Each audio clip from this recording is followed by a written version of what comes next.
Om Namo Bhagavate Vasudevaya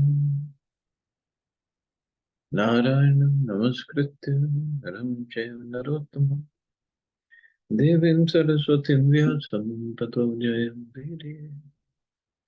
Nashtaprayeshu Avadreshu Nityam Bhagavata Sevaya Bhagavati Uttam Shloke Bhaktir Bhavati Naishtaki. So continuing with the discussion on Sri Chaitanya Charitamrita, Madhya Lila, chapter 19, Lord Sri Chaitanya Mahaprabhu instructs Srila Rupa Goswami. Text 147. Dharmachari madhya bahut karma nishtha, koti karma nishtha madhya ek jnani shrestha. Among the followers of Vedic knowledge, most are following the process of fruitive activity and distinguishing between good and bad work. Out of many such sincere, fruitive actors, there may be one who is actually wise. So among the followers of Vedic knowledge, so previously Mahaprabhu said, some people follow, some don't. So those who don't follow, they're uncivilized anyway. So those who follow, most are following the process of fruitive activity, karma. And out of many such fruitive activity people, fruitive actors, there may be one who's actually wise, Jnani Shrestha. Srila Bhakti Siddhanta Saraswati Thakur states that the word karma nishtha refers to one who aspires to enjoy the results of his good work and pious activity. Some followers of Vedic principles offer everything to the absolute truth and do not aspire to enjoy the results of their pious actions. These are also considered among the karma nisthas. Means karma phal tyag, that is their real name. But they also come under karma khandis. Sometimes we see pious men earn money with great hardship and then spend the money for some pious cause by opening public charities, schools, and hospitals. Whether one earns money for himself or for the public benefit is called a karma nishtha. Out of millions of karma nishthas, there may be one who is wise. Those who try to avoid fruitive activity and who become silent in order to merge into the spiritual existence of the absolute truth are generally known as jnanis or wise men. Because wise, jnani, are knowledgeable, they know what is the real truth. Not the work here, do pious activity, but keep on taking birth again and go through a cycle of birth, old age, disease again. But jnanis on their own, they can only go up to Brahm Jyoti, so merge into the spiritual existence. They're not interested in fruitive activity, but in merging into the Supreme. In either case, both the karma nishthas and jnanis are interested in personal benefit. So why? What's the personal benefit of jnanis? That they don't want to suffer in this material world again. So this is their personal benefit. The karmis are directly interested in personal benefit within the material world, and the jnanis are interested in merging into the existence of the Supreme. The jnanis maintain that fruitive activity is imperfect. For them, perfection is the cessation of work and the merging into the Supreme existence. That is their goal in life. The jnani wants to extinguish the distinction between knowledge, the knower, and the aim of knowledge. Means everything is one. This philosophy is called monism or oneness and is characterized by spiritual silence. Obviously, in Brahm Jyoti, once they merge into that, what are they going to do? What are they going to hear? Nothing. Silence. कोटि ज्ञानी मध्य है एक जन मुक्त, कोटि मुक्त मध्य दुर्लभ एक Krishna. friend. That is what Mahaprabhu is telling. Out of many millions of such wise men, one may actually become liberated. And out of many millions of such liberated persons, a pure devotee of Lord Krishna is very difficult. Out of many millions of such liberated, a pure devotee of Lord Krishna is very difficult to find. Durlabh. In Srimad Bhagavatam, it is said that due to their poor fund of knowledge, the jnanis are not actually liberated. They simply think that they are liberated. Means out of millions of such jnanis, maybe one is liberated. The perfection of knowledge culminates when one comes to the platform of knowing the Supreme Personality of Godhead. Brahmeti Paramatmeti Bhagavaniti Shabdyate. The absolute truth, Satya Vastu, is described as Brahm, Paramatma, and Bhagavan. Knowledge of impersonal Brahm and the Supersoul is imperfect until one comes to the platform of knowing the Supreme Personality of Godhead. It is therefore clearly said in this verse, Koti Mukta Madhya Durlabh Ek Krishna. Those who search after the knowledge of impersonal Brahm or localized Paramatma are certainly accepted as liberated. But due to their imperfect knowledge, they are described in Srimad Bhagavatam as Vimukta Manya. So those who search after the knowledge of impersonal Brahm or Brahm Jyoti or localized Paramatma are liberated. They are accepted as liberated. But in Bhagavatam says they are Vimukta Manya. Why? Since their knowledge is imperfect. Their conception of liberation is imperfect. Their knowledge is imperfect in the sense it doesn't have that perfection of surrender to Krishna. This is supported by Krishna in Bhagavad Gita. Bhoktaram yagitapsam sarvalok maheshwar. A person in full consciousness of me, knowing me to be the ultimate beneficiary of all sacrifices and austerities, the Supreme Lord of all planets and demigods, and the benefactor and well-wisher of all living entities, attains peace from the pangs of material miseries. So one has to know Krishna as person, that he is the ultimate beneficiary. Also speaking, if we ever get a chance to speak with these jnanis, they say, Krishna, who Krishna? He just appeared some few thousand years ago and he stole butter and this and that. That Krishna is the absolute truth. What are you talking? So they try to dismiss Krishna like that. But Krishna himself says in Bhagavad Gita, first this shlok, Bhuktaram Yagatapsam, I am. And then he says, when I perform my human-like activities, fools deride me. They don't know me. So he might have come to perform his pastimes about 5,000 years ago. But that's not the only time he comes as Krishna.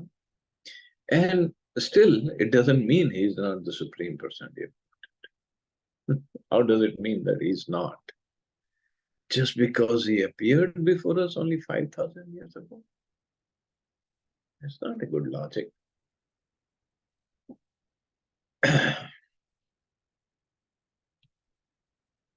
Research is going on for the karmis, jnanis, and yogis, but until the research is complete, no one can attain peace. Therefore, the Bhagavad Gita says, Gyatva mam shantim richati. One can actually attain peace when he knows Krishna. This is described in the next verse. Krishna bhakta nishkam ateva shant. Ukti mukti siddhi kami sakali ashant. Very, very important. Krishna bhakta is the only one that is nishkam. He doesn't desire anything. Because a devotee of Lord Krishna is desireless, he is peaceful. Fruity workers desire material enjoyment. Jnanis desire liberation. Yogis desire material opulence. existence. Therefore, they're all lusty and cannot be peaceful. So yogis desire material opulence, whether they desire or they get distracted on the way of progressing, but they're just not peaceful. The devotee of Lord Krishna has no desire other than serving Krishna. Even so, liberated people are full of desires. Fruitive actors desire better living accommodations, and jnanis want to be one with the Supreme. Yogis desire material opulence or yogic perfections and magic. All of these non-devotees are lusty or kami. Because they desire something, they cannot have peace. So this desire at any time, it cannot let us live peacefully. Because the nature of desire, material desire is, once it is fulfilled, it becomes greed. And when it is partially fulfilled or unfulfilled, it becomes anger, leads to anger. So one cannot be peaceful. The peace formula is given by Krishna in Bhagavad Gita 520. Bhoktaram yagyatapsam sarvaloka maheshwaram suhridam sarvabhutanam gyatva mam shantim richati. So Krishna is bhokta, enjoyer. Yagyatapasa, he's the enjoyer of all sacrifices. Sarvaloka maheshwaram. He's a proprietor of everything. And still, he's Suhridam Sarvabhutanam. He's the best well-wishing friend of everybody. Sarvabhutanam, every living entity. Means we are not the proprietor, controllers, or enjoyers of anything.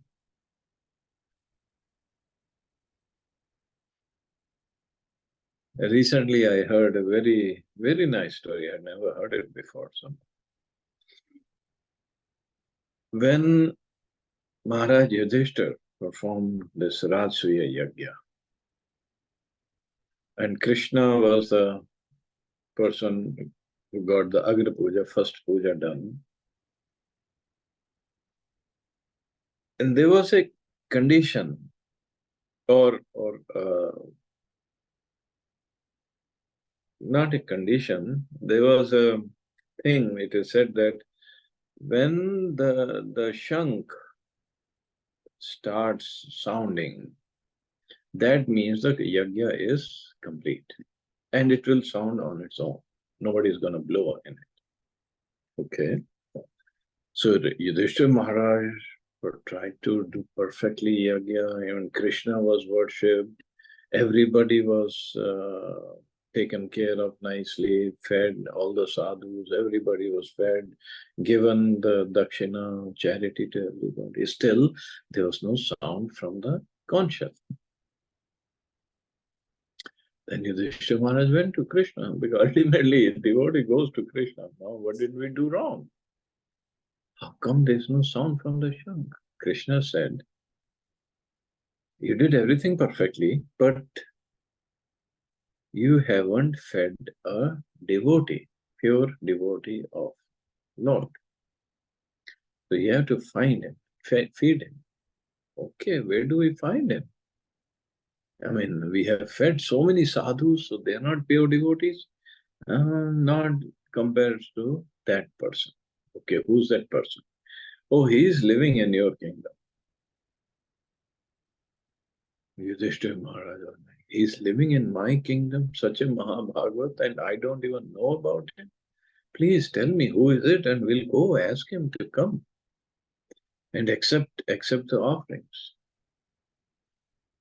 Krishna said that devotee, nobody knows he's a devotee, but he's such a pure devotee. He never advertises himself. And he is a very, I mean, from a social point of view, is very low caste. Shopach. Shopach means he is from that family of dog eaters. Chandal. Yudhishthira Maharaj is only, whoever it is, please tell us, where does he live? We'll go bring him. So he sends Bhim and Arjun to go get that devotee. They went to his kutia, and that devotee was looking at the painting of Krishna, and he was doing his bhajan and crying. And Bhim and Arjun went and they paid obeisances and asked him, please come, please accept the offerings, accept some food at this yagya and bless us. So that devotee, he said, I don't go anywhere and nobody should know about me, but what is it that the Lord wants? Because if I go, I'll get famous and my bhajan will be affected. But the Lord has sent you, so I have to go. He said, I'm perplexed. Why does the Lord want this? They said, please come, please. So he went. He said, I'll come next morning because it's a desire of the Lord, so be it. And whole night, Draupadi Maharani herself was cooking for this devotee.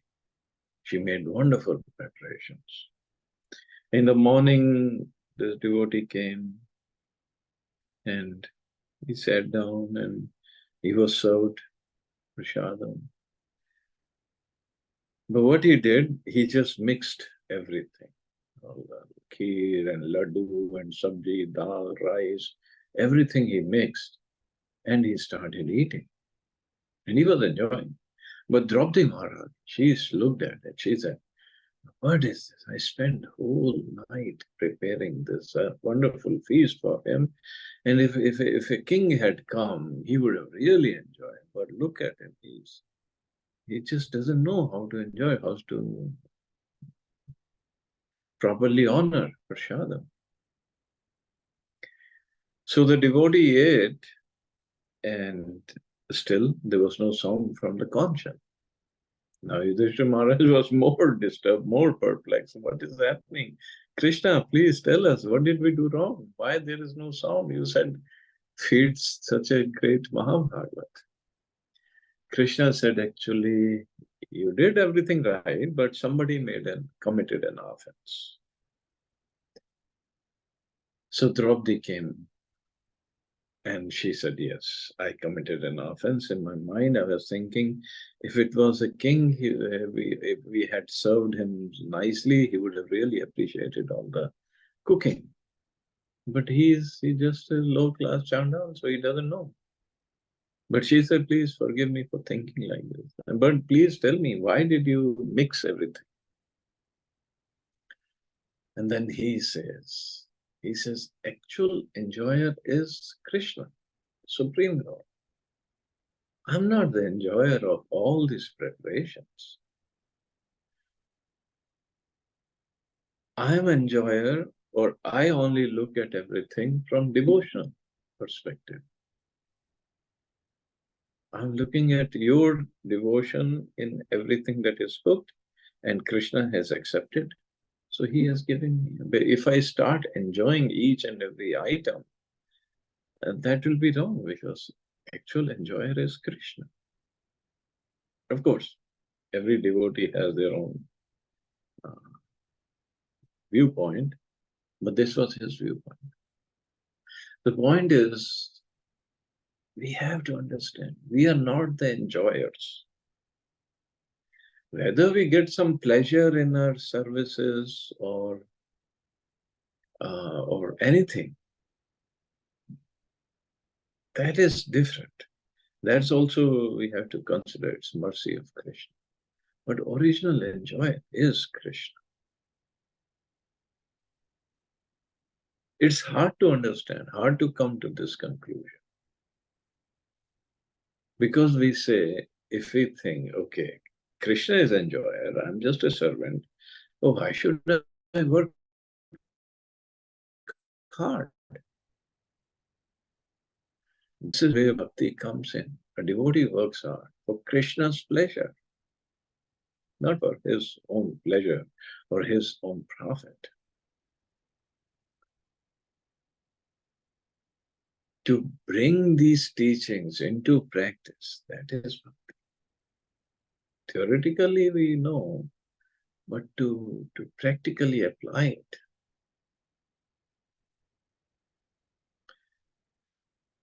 Only possible when we do our sadhana properly, read Prabhupada books and try to follow. Slowly, slowly, slowly it will come into practice. One who simply understands that throughout the entire universe, Krishna is the supreme enjoyer and beneficiary of all kinds of sacrifices, penances, and austerities, which should be performed only to attain his devotional service. That Krishna is the supreme being and thus the proprietor of all the material worlds, material and spiritual actually. But here Sarva Loka Maheshwaram, so material world. And that Krishna is the only friend who can actually do good to all living entities. Suhridam Sarva Bhuta. One who understands these three principles about Krishna immediately becomes desireless, nishkam, and therefore peaceful. What is our desire? That we should be happy. If I buy some piece of land and have so much of possessions, this I think I'll be happy. Krishna is a proprietor, and he's an enjoyer, original enjoyer. Means whatever we have, this is where offering comes in. We offer it to the Lord for his service, for his pleasure, and this will make us happy. Peaceful and happy. A Krishna Bhakta knows that his friend and protector in all respects is Krishna, who is able to do anything for his devotee. Krishna says, Konte pratijanihi name bhakta pranashanti. O son of Kunti, declare it boldly that my devotee never perishes. Since Krishna gives this assurance, the devotee lives in Krishna and has no desire for personal benefit. The background for the devotee is the all-good himself. Why should the devotee aspire for something good for himself? His only business is to please the Supreme by rendering as much service as possible.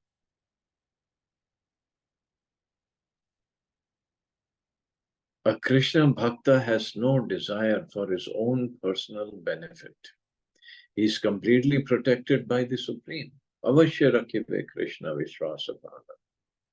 Bhaktivinoda Thakur says that he is desireless because Krishna will give him protection in all circumstances.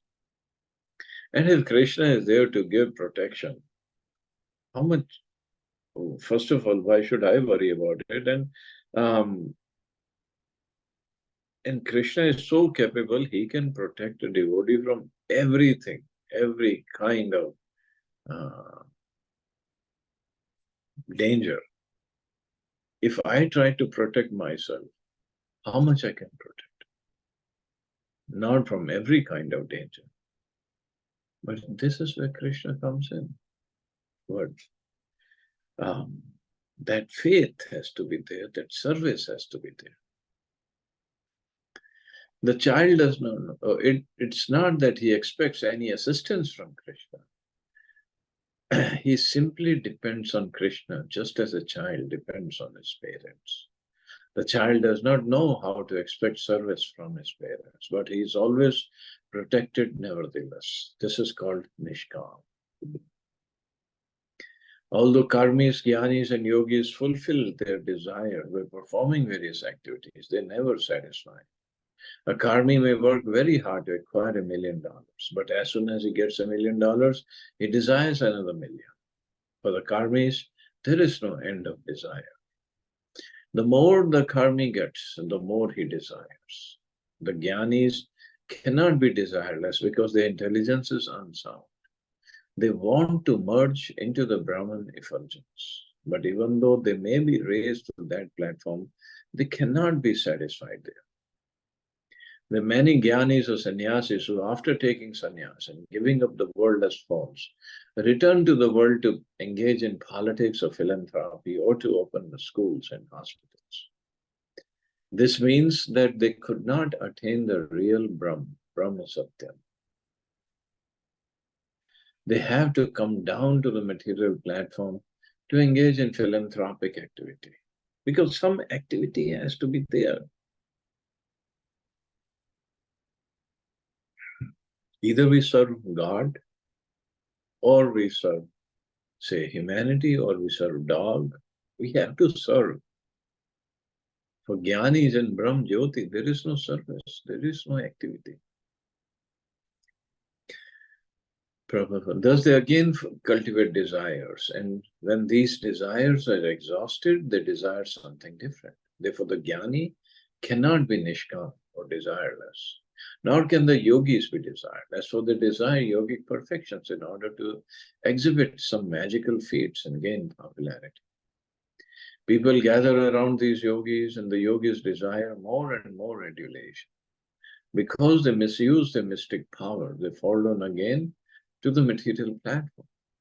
It is not possible for them to become nishkam or desireless. The conclusion is that only the devotees who are simply satisfied in serving the Lord can actually become desireless. Therefore, Chaitanya Mahaprabhu says here, Krishna Bhakta Nishkam. Since the Krishna Bhakta, the devotee of Krishna, is satisfied with Krishna, there is no possibility of fall down. So, they are nishkam, desireless, happy, peaceful. What else anybody can ask for in life? Okay, we can stop here. See anybody has any questions or comments?